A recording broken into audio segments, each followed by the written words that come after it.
Israel और Hamas के बीच जारी जंग अब एक ऐसे मोड़ पर है जहां ये इतनी आसानी से किसी एक के पक्ष में नहीं जाने वाली है। ऐसे में नेतन्याहू की गाजा पर कब्जा करने वाली कसम पूरी होना इतना आसान नहीं नजर आ रहा है।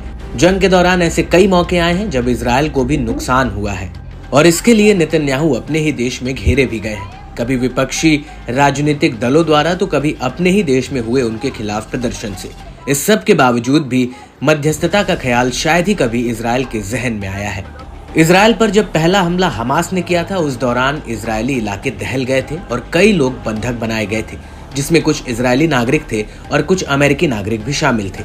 केवल युद्ध विराम ही इन बंधकों की रिहाई का एक रोड मैप था, लेकिन इजरायल इसके लिए भी जल्दी तैयार नहीं हो रहा है, जिसके लिए इजरायल के अंदर ही कई बार नेतन्याहू को विरोध का सामना करना पड़ा है। और इसी कड़ी में अब इजरायली सरकार में अंदरूनी लड़ाई शुरू हो गई है।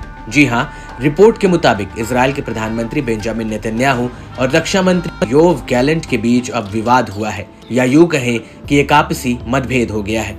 ये मतभेद कैबिनेट की एक मीटिंग के दौरान सिक्योरिटी मामले को लेकर हुआ, जिनमें दोनों नेताओं के बीच फिलाडेल्फी कॉरिडोर में इजरायली डिफेंस फोर्स की तैनाती को लेकर विवाद हुआ और फिर ये विवाद बहस में बदल गया। टाइम्स ऑफ इजरायल की एक रिपोर्ट के मुताबिक बेंजामिन नेतन्याहू ने रक्षा मंत्री योव गैलेंट से कहा कि वे फिलाडेल्फी कॉरिडोर में सैनिकों को तैनात रखने के पक्ष में हैं, बजाय कि गाजा में बंधक बनाए गए इजरायली लोगों को छुड़ाने के। और इसी बात को लेकर दोनों नेताओं में अनबन हो गई। गैलेंट और सुरक्षा प्रमुखों ने मीटिंग में अधिक समझौता करने के लिए नेतन्याहू पर बार बार दबाव डाला। खास तौर से फिलाडेल्फिया कॉरिडोर के संबंध में उन्हें डर है कि प्रधानमंत्री के सख्त रुख से ये सौदा विफल हो सकता है। दरअसल सिक्योरिटी कैबिनेट की मीटिंग में नेतन्याहू ने नेताओं के सामने एक मैप रखा गया, जिसमें इजरायली फोर्स ने लोकेशन मार्क की हुई थी और यह दिखाया गया था कि किस तरह 9 मील लंबे फिलाडेल्फी कॉरिडोर में इजरायल अपने सैनिकों को तैनात रखेगा। इसी मुद्दे पर सीजफायर के पहले चरण में गाजा से बात होगी।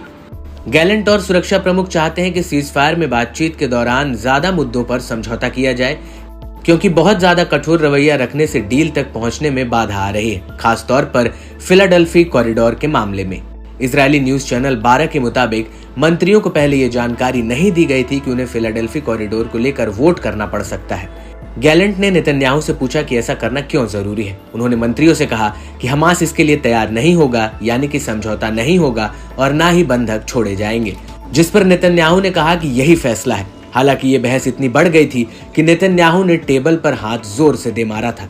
ऐसे में अब सवाल यह है कि आखिर नेतन्याहू फिलाडेल्फी कॉरिडोर पर नियंत्रण क्यों चाहते हैं। इसी कड़ी में नेतन्याहू ने कहा कि 7 अक्टूबर 2023 को हमास इसलिए हमला कर पाया क्योंकि इजरायल का फिलाडेल्फी कॉरिडोर पर कोई नियंत्रण ही नहीं था, और अगर ऐसा नहीं होता तो आने वाले समय में भी इजरायल हमास के हमलों को नहीं रोक पाएगा। और अपनी इस बात के समर्थन में नेतन्याहू ने कहा कि उनका स्टैंड हमास को डील के लिए मजबूर कर देगा, क्योंकि उनके पास और कोई ऑप्शन नहीं है। हालांकि इस दौरान नेतन्याहू अपनी बात पर अड़े रहे।